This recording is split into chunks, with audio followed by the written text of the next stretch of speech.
Hey everyone, happy Tuesday and happy post-Thanksgiving holidays.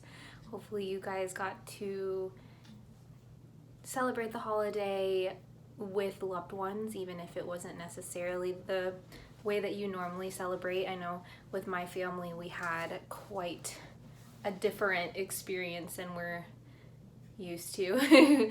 I come from a very big family, and if you've ever had like a Filipino friend, or if you're Filipino yourself, you'll know that we cook like a lot of food, and usually there's like 15 minimum people at any gathering, and this year was very small and quaint. It was just our immediate family, so it was still very nice to get together with our family. And I'm actually still at my parents' house, which is why the scenery is a little bit different for this video. But in this video, I want to talk to you guys about codependent relationships versus secure relationships, and how spirituality really helps to move from insecure, which is the codependent relationship, to a more secure relationship. So I should preface that for me personally, my journey has been very recent in that transition, because my relationships in the past, like my relationship with this guy's dad and then the relationship with my ex before him, was very codependent. It was very like fiery, and like we got into a relationship super quickly, and both of the relationships actually lasted a very long time. I definitely attribute that to my Taurus nature. I'm very loyal, very nurturing, very caring, and like love very hard, which I think was the reason why the relationships went so long. But it's still not exactly, the longevity is not exactly the goal that you want for a relationship, right? Like the relationships that everybody seeks are the relationships that last the test of time, and also you grow more intimately and closer over time instead of apart. And what will usually happen, especially when there's a lot of codependence in a relationship, typically codependents are attracted to people who have a lot of narcissistic tendencies. And it'll be very passionate and fiery and feel so good, because it's actually your body reliving the addiction of the way that you perceived love from when you were a child. So if you had a super absent parent, for instance, or like I'll just use an example for my life. Like my parents were very neglectful. I didn't really have a very close relationship with my dad. Actually, I did at the very beginning, and then my sister was born, and so then I started to feel neglected and abandoned. And so in my relationships, that dynamic really showed. And what I'm finding now, especially in dating and in adulthood, is that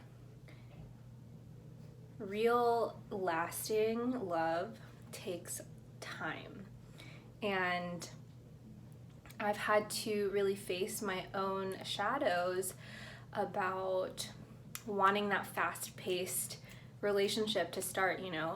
It's really been eye-opening for me to see how much work I still have left to do.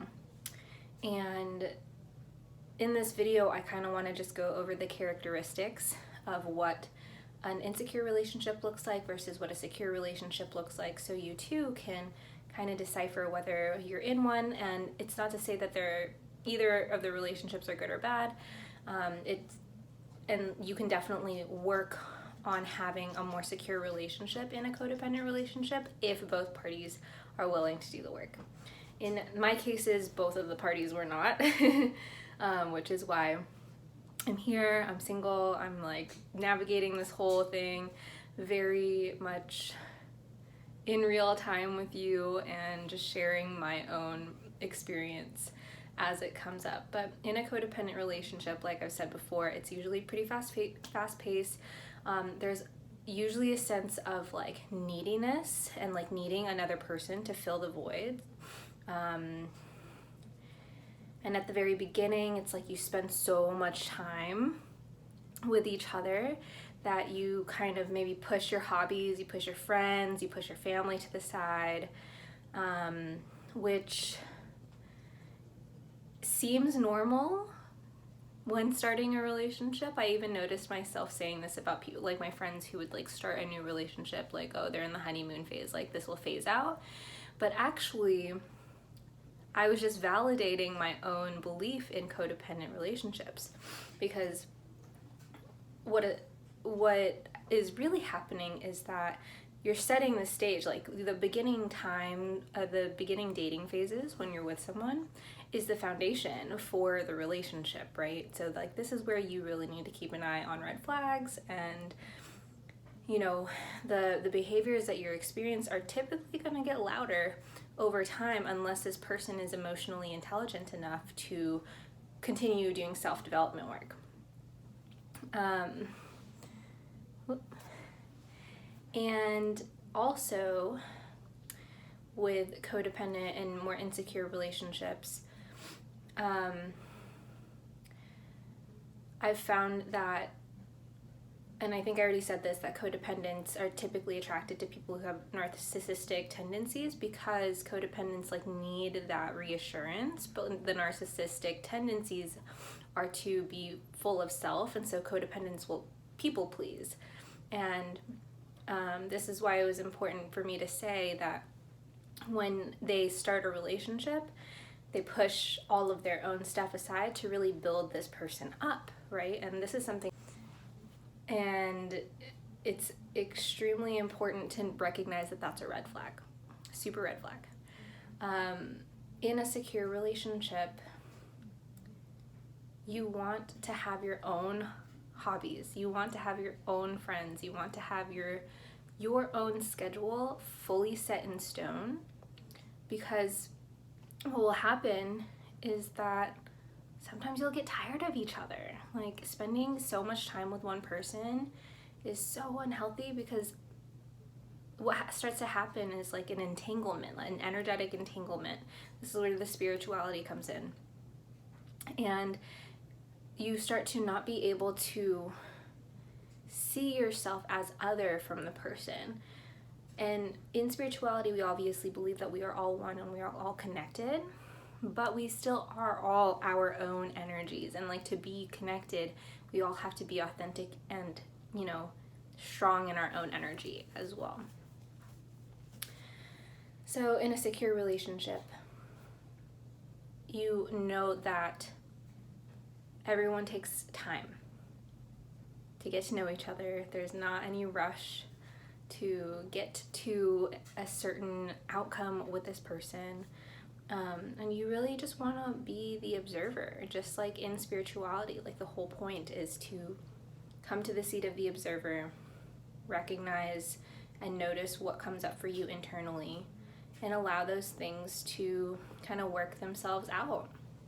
And for me, I've noticed a lot of those patterns coming up. And instead of acting upon my codependent tendencies, which is to attach and then, you know, need that drip or that drop of validation from people by venting to other people or whatever, I just kind of let myself feel it. I'm like, okay, that insecurity is there.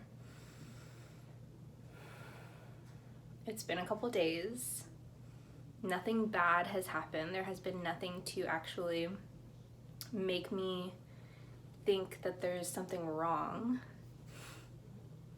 And then I just sit with it. And typically what codependents will do, because this is the pattern that comes up for me, is that you'll start to feel like something's wrong when someone's not talking to you anymore. And like that comes specifically from my own conditioning with my parents, because my parents used silence as a weapon against me. So anytime there was silence, I would feel like, oh shit, like I did something wrong, like I need to go and fix it.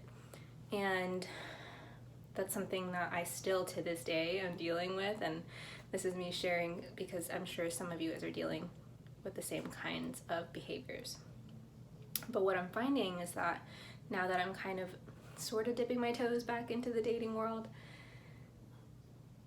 like, secure people don't need to talk all the time, and it's totally fine. And like, you have so much more to talk about when you do meet up, and also like, you get to see and observe whether or not these people show up for you and are actually interested in you, or if you're the one doing the chasing, which I was always the chaser. I was always the one who was like, okay, like pouring myself into another person so that I could get validated, but then in return they would still have the same behaviors that my parents were exhibiting when I was younger. So I'm still learning. This is a huge learning curve for me, but this is something that has been on my mind and also just kind of in my ether. Like, a lot of content has been floating around about this, so I wanted to share my tips about it. And so what I want to do is go through a couple rounds of EFT for feeling safe. And I shared EFT on my Instagram like yesterday, so Sunday. And yeah, this will be a little bit slower so that you guys can see. But the affirmation is just that I am safe, which means to me, like, I don't need other people to validate me, and any feelings of neediness can kind of flow out of the body through these meridians. So EFT is emotional freedom techniques, which is a form of tapping using the acupressure points that we use also in acupuncture to release stagnant energy so that chi or prana, or like that energy force within us, can flow like freely, right? So to start out, we start out by setting up on the back of the hand, and then we'll go to the top of the head, in between the eyebrows, side of the eye, under the nose, above the chin, under the collarbones, and then the bra strap. And then we repeat the same thing again, starting from the head. So we only use the back of the hand just to set up, and then we do all of those about 5 to 6 times until you can kind of feel that energy flowing. So I'll go ahead and start. I am safe. I am safe. I am safe. I am safe. I am safe. I am safe. I am safe. I am safe. I am safe. Now you want to go through that about 5 to 6 times on your own, and at the very end you'll close off by coming back. After that last bra strap tapping, you'll come back to the karate hand. So I don't want to go through all of that 5 times. You guys can kind of just like look through it,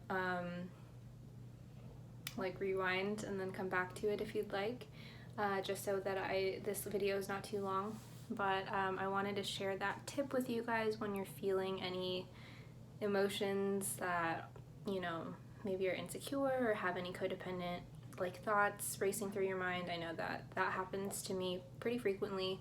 Another tip that I have is to, like, as a girl, and I'm sure a lot of you guys know a girl in your life who likes to vent, but I highly recommend only choosing like 1 or 2 people to vent to about your, you know, what's going on, because I do think that it's important to get it out of your body by using your voice, because a lot of us hold stagnant energy here in our throats.